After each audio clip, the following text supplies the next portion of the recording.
Okay. Hello, peace and blessings. Welcome, Judahtravels.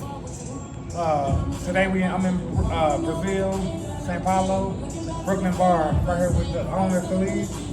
Man, peace and blessings. This time I'm an influencer. I influence people to travel abroad, and I came here to experience the culture in Brazil and Sao Paulo. So I'm going to ask you a couple questions so I can tell my people about the lifestyle of Brazil. I'm gonna start with what made you want to move to Brazil? Actually, I came to Brazil. The first time I came to Brazil was for work. I'm a chef, and I got a temporary gig here. I left and I got called for another place in Hong Kong. And at this time, I had a daughter born here in Brazil. So the first reason why I decided to live here was because of my daughter.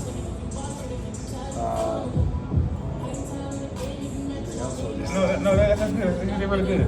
What made you want to own a club or a bar here? Okay, so that's a little different. So first of all, like I said, I'm a chef.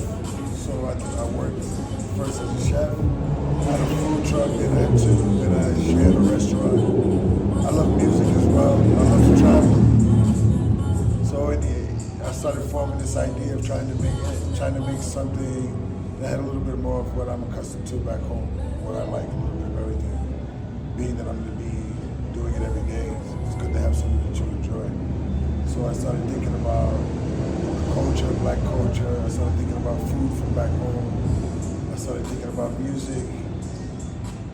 And I decided to try to create an environment that has a little bit of everything. So that people can come and have a little bit of variety and experience something different than day to day. Amazing. I'm ex-military, ex-Navy. I was an engineer. I worked on airplane engines and ship engines on the USS Decatur. So my next question is, a lot of my friends are prior service members. They retired now. What kind of advice would you give them if they think about moving abroad? Like a lot of people want to move, think about America, want to come abroad, and it's my new experiences. This, I tell you, man, this is something that it's like it almost feels like there's a wall. But once you get over that wall, it's like a whole nother universe, you know? So because we're American, and we're considered the #1 country in the world, economy, style, music, whatever, we tend to not think very far about going abroad. When we do like the Caribbean, Mexico. Some of us think Hawaii is another country. You know what I mean? So, or we don't really go long from what we're accustomed to.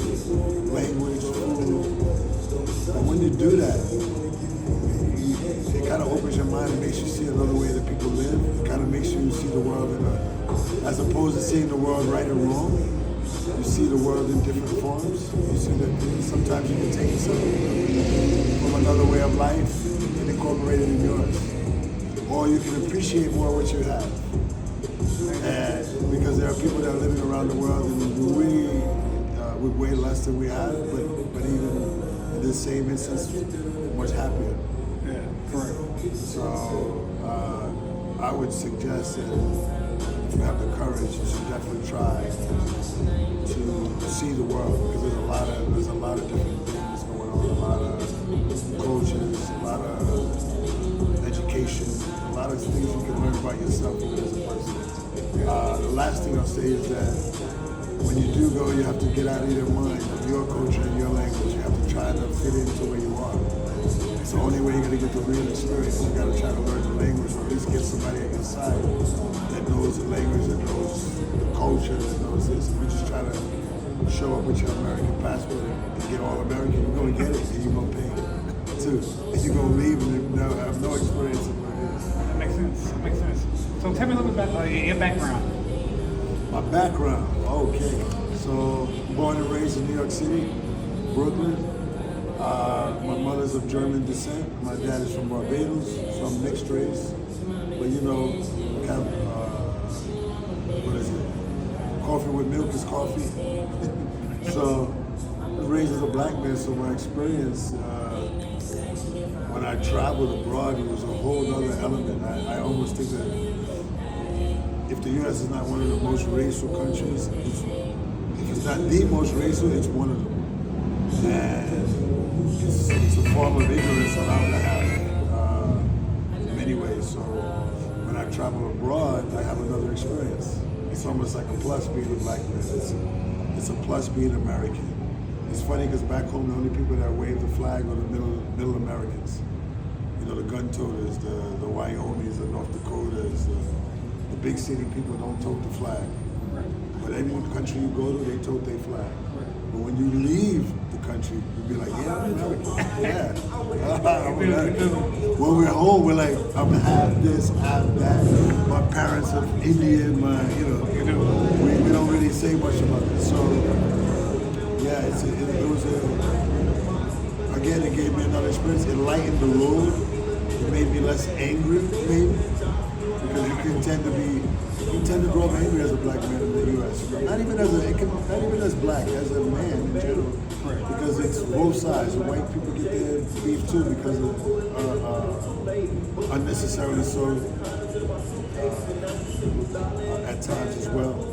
I'm thinking about what to say because I'm getting caught up in the Portuguese. I appreciate it. So my next thing is, a lot of people from the U.S. always talk about Brazil, the women, the weather, but their biggest fear, they say the language. So was it hard for you to pick up the language? I lived in Japan 5 years. It was easy to learn Japanese. So yes, Portuguese is very difficult because there are a lot of rules, and then there's a lot of rules that they can't even explain to you. They just say like, "Why do you say it that way?" That's just what it is. So that makes it even harder because there's no like rule to it. Also, it kind of more. It's like a language. If you speak Italian, if you speak Spanish, if you speak French, it's easier for you to follow Portuguese because they're in that same family group. And for us speaking English, it's just like we're the only country that measures with feet and gallons, and everybody else uses metric systems. So it's kind of like that. Our language is all for its own. So it took me about 2.5 years to actually speak the language. And speaking the language, I didn't study in a school or anything. I just living life. You have to. You can't be who you are if you can't speak the language. In English, I'm Kahim. If I'm in a country that don't speak the language, I'm just a smiling stranger. I'm just like the Chinese guy with the camera, the tourist. Yeah, I'm just doing that. So I learned relationships. I learned working with people. I learned when I wanted to resolve something with my cell phone or with the internet in my home. Have to be able to talk to the people on the phone. So I learned in that form. I learned from the necessity. I learned from the necessity. That makes a lot of sense. I've been here too long. I'm forgetting my own language. So, next, a lot of fellas want to know, what about the women? Have dating life in Brazil for a foreigner? Another thing I think that we as American, don't get me wrong, I love our country. I love where I'm from. I love my city. But we as much as we're advanced in a lot of things, socially, I think we're a little slow. Because the rest of the world, the interaction between men and women is a little more, less confrontational, a little more free, a little more open, especially sexuality. The men as much as the man treats the women with a little more care and affection, the women do the same. It's not a bargain. Sex is not a bargaining chip. It's not a bid factor. You're like bidding for it. It doesn't matter how much money you have. So I would say that in that case, it's great to be in Brazil because you feel good. They make you feel good. The woman is not trying to negotiate. You know what I'm saying? Everywhere has good and bad. You know what I mean? But generally in the culture form, that's what it is. A relationship is not a business plan. Correct. So that leads to my next question. So how long have you been in Brazil? 8 years. My daughter is 8 years now. I got here when she was 3 months old. In 8 years, I worked for the first 2.5 years for someone else. And I always had my mind on the prize to open up something for myself. Because of my age, because I want to, everyone wants to work for himself, right? But also because of finances. The only thing about Brazil that I would say is hard is that it's still quote unquote third world. So there's a lot of poverty. The income is low. So if you find a way to work and earn, you can live good. So, that is my next question. What would you say is one of the biggest benefits of living in Brazil? Or living abroad? One of the biggest benefits? One of the biggest benefits of living abroad. It depends on what you're looking for, really. It depends. I think for me, it depended on how old I was. It depends on what I was looking for. For example, from New York City. Everyone from New York City moves to Atlanta, moves to Florida. When they get in their 40s, they want to be out of New York because of the cold. I had a little bit of that. That's why it's cool to live in Brazil. Even when I lived in Hong Kong, it's warmer than New York City. But also, I wanted to get out of the. Once I started traveling, I traveled a lot. I just saw I don't know, I got hungry to experience more, to learn more, to see different things. And I felt like, the U.S. is my country.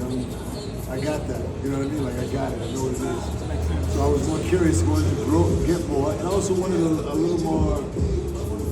I find it easier, outside of the finance that I explained, I find it easier in some forms to live abroad because I'm not facing that, because of the popularity of being American, kind of side, the day-to-day stress that you experience back home. And that probably would go for any stranger in any country. If you're an Irish person living in America, I mean, if you're an Indian person living in Africa, you'll probably get a different experience. At least my last question. What would you say is the biggest challenge of living abroad? I know a lot of people might say they get homesick or they miss the food. What would you say is your biggest challenge? My biggest challenge is that my only family in Brazil is my daughter. She's 8 years old. So I got friends 20 years, 30 years back home. I got my family back home. And culture. Every country has its way to process, to think, to talk. And sometimes you just miss that. You just miss. I've been living here 8 years, but I don't go to comedy shows. I love comedy because I can't get it. Even though I got the language, it's just little slangs and jokes that you just won't get. We have jokes back home when they, Dave Chappelle would talk about the crackhead or whatever.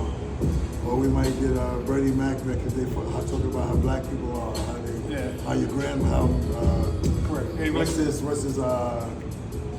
Medea.